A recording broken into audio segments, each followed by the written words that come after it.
Would you introduce yourself? Tell us your name and DOC number, please. Okay, my name is Jamie Yunker, 577290, ma'am. All right, Ms. Yunker. Let me read some identifying information into the record, and then Mr. Freeman will be taking the lead on the parole interview with you. I want you to know we have your aunt who's joined us by Zoom. I think you can probably see her, Miss Sandy, and she wants to speak for you. We'll call on her at the appropriate time to do so. Yes, before we vote, you'll be allowed to make a statement. Yes, ma'am. Thank you. All right, Ms. Yunker, you're classified as a third felony offender. You're currently serving a 6-year sentence as a habitual offender for possession of heroin. You had a parole eligibility date, which was April 11th, 2021. Your good time date is November 30th, 2025. Full term is in May of 2026. Does all that sound correct? Yes, ma'am. All right. Would you answer Mr. Freeman's questions? Okay, Ms. Yunker. How old are you? I'm 38, sir. Okay. And how long have you been in jail on this charge? I have been here 4 years, and prior to this, I did 3 years prior to that on the same charge. Okay, been there 4 years then, okay. Ms. Yunker, it seems that you have a serious drug problem. Am I correct in stating that? Yes, sir. Okay, what have you done about your drug problem? Since being here, I did the MAP program. I did that for an entire year.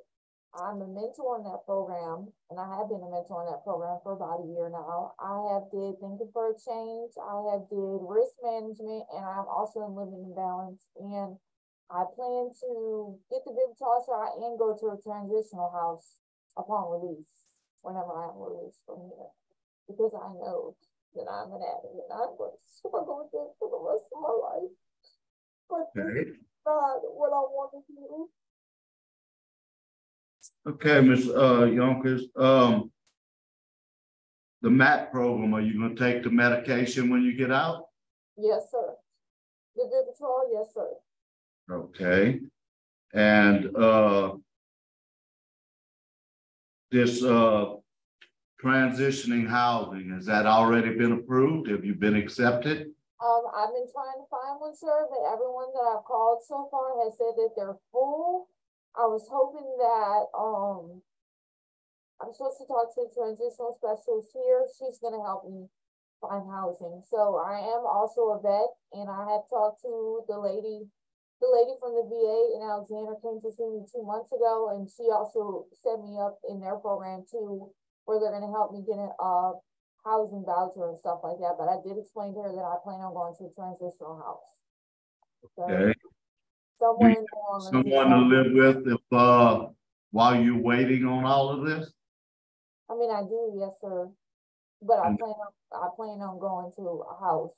Yeah, I understand. But who would that be with if you? Probably my brother. Sir, okay. And I don't have the address right now because we just moved.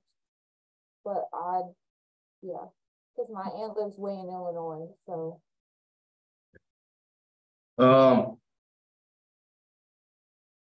Yeah, you look at your opposition, no comment from the judge. The district attorney is opposed. He said you're a 4th felony offender and you were removed from the reentry court program.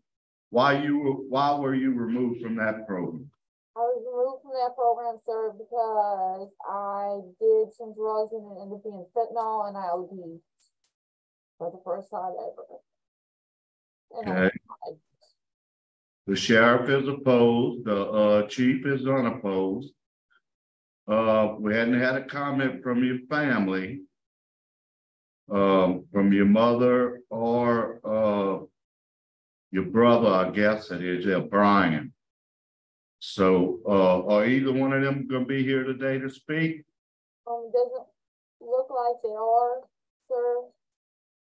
I gave him the information, but you know, he has his own stuff going on. So, and my mom is dead, and my dad is dead. So. You know, Ms. Yunker, it's concerning because you've been on supervision 5. I mean, you've had 5 revocations. Well, this could be your sobriety plan when you get out from the transitional housing. Like I said, I plan on going there. I plan on getting a job. I plan on going to meetings. Before I was incarcerated this time, I was in a program with the VA. It was an intensive outpatient program where I was going to 2 meetings a week. I was going to see a mental health doctor every week. I was getting drug tested every week. I plan on doing things like that, you know, and keeping a job and getting my own place. I don't want to commit no more crime, and I don't want to be an addict. I don't want to be on drugs for the rest of my life, and I don't want to die. I don't. That's not what I want. And since I've been here, I have tried doing everything possible to change that, and not just classes. I've worked. I'm the head cook on my ship. I've done this job for almost 4 years, and I'm about to get a degree too in communications and business management for Aspen University. This is my last semester. I've also did that. And right now I'm currently working and going to school. Okay. You have a low risk, but you have a very high need, which is understandable due to your drug problem. Was your MAT program, was that the long-term program or the short-term? It was long-term. I was in it for a year. Are you currently attending AA meetings over there right now?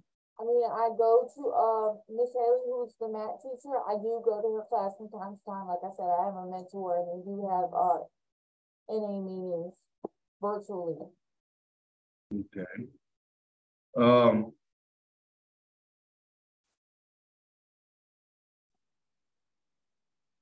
Yet, some unauthorized use of removable charges. I failed to mention that both of those victims were opposed because, you know, they feel like you're a career criminal. And if you look at your record, you look like a career criminal. So, I mean, it's just, I mean, if you get a chance this time, it's probably gonna be your last one. I know. I mean, next time you probably get a habitual offender, and you'll be doing a lot of time. Warden, what can you tell me about Miss Yunker? Ms. Jones. Miss Jones. Miss Jones. Yes, sir. Yes, what can you tell him about me? Oh. Have you had any interactions with Jamie? No, she's in the places. I really don't know much about Jamie other than she is a hard worker. She works really, really hard in the kitchen area. That's really all I can tell you, honestly. You don't know if has she had any disciplinary problems? No, she hasn't had any disciplinaries in the last year. She is attending Ashland. She's in the last semester of school with that. She is a mentor for math, for the math program.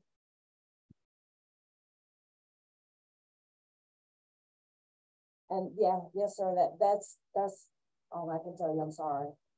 Okay, thank you, Ms. Jones. You're welcome. I have no further questions. Ms. Yunker, you mentioned you were getting services through the VA. You were. Yes, ma'am. And you were doing meetings and treatment. Why'd you stop? Because they sent me to prison. So while you were getting those services, you were still using, or you were waiting? No, I went to detox and I was not using at all, ma'am. I was getting drug tested every week and everything, but St. Tammany Parish did not care that I was in treatment and I was doing things through the VA. They still sent me to prison. And you intend to reconnect with the VA whenever you're released? Yes, ma'am. And I spoke to somebody from the Alexandria part of it, and she put me in the system. She brought me on my DD-214, but I did tell her that I wanted to go to New Orleans because I'm from that's where I was in the program at, was in New Orleans. And I'm familiar with them in their hospital and their services. Yes, ma'am. And do you have any children? Yes, ma'am. I have one daughter. She's 15, but she is, I don't have custody of her anymore. She stays with my stepmom in North Carolina. But I do want to be part of her life, but I know I can't do that till I have my own life straight. You know, you got to get yourself straight first.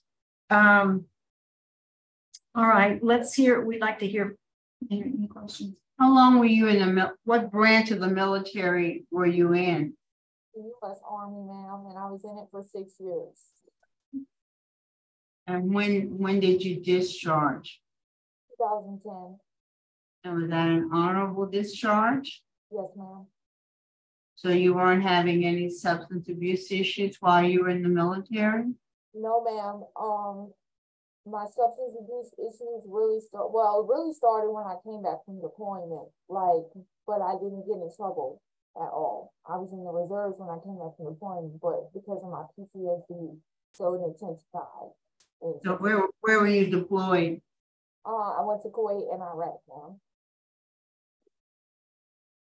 In OIF 0506. Thank you. You're welcome, ma'am. Miss Sandy, we'd like to hear from you. And would you please pronounce your last name for us? You have to unmute your microphone.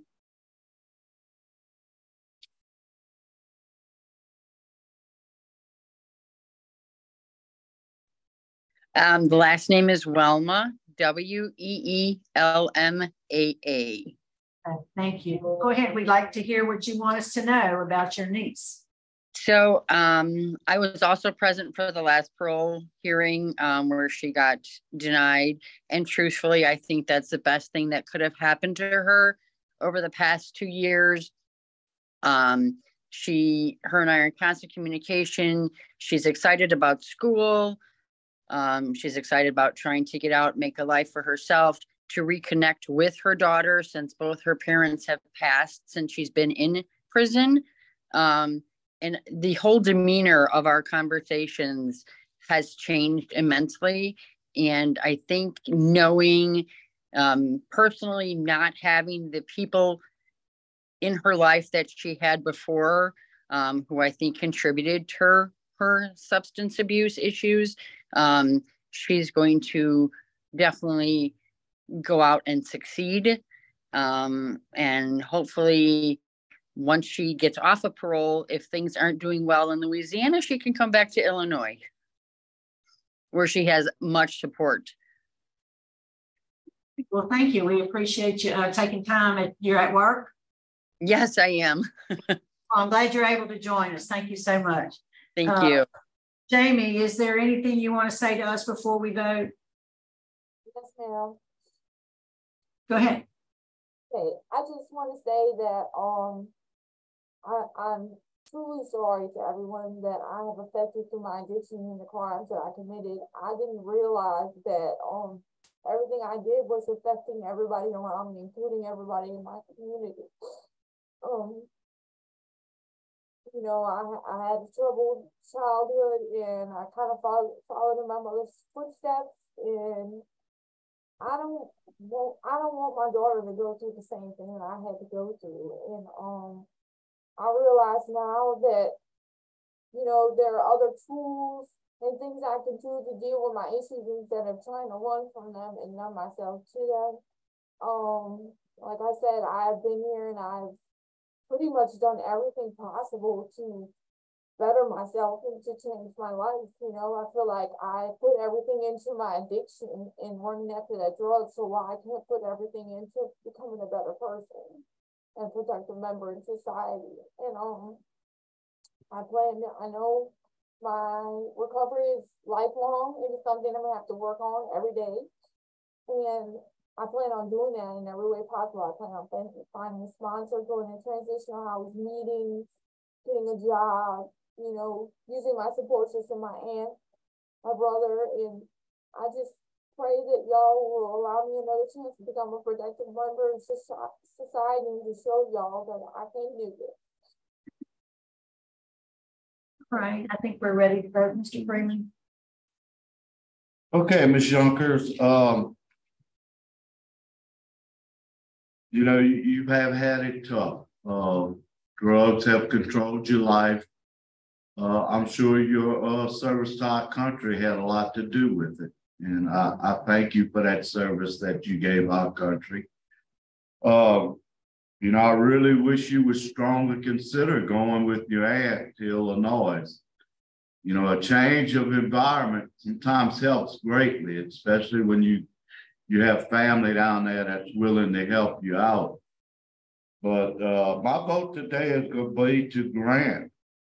And special conditions, attend 3 AA meetings a week and have a curfew from 9 p.m. to 6 a.m. Mrs. Jackson? Ms. Yunkers, my vote is the same. I do agree. I want to again echo what Mr. Freeman said. Thank you for your service. My vote is to grant. I would add one special condition, well, a couple, that you reconnect with the VA and you comply with whatever mental health treatment plan is prescribed for you. And then that you say you want to give back. I want you to do that. Speaking to at-risk youth, you have a story to tell that might could help someone else. And I want you to do that 4 hours a month. Your parole officer can help you set that up. Okay, Good luck to you. thank you. All right. Ms. Jones, that concludes our business at your facility. We're going to sign out. It's 10:55 a.m. Thanks for helping us out today. Thank you. Thank you.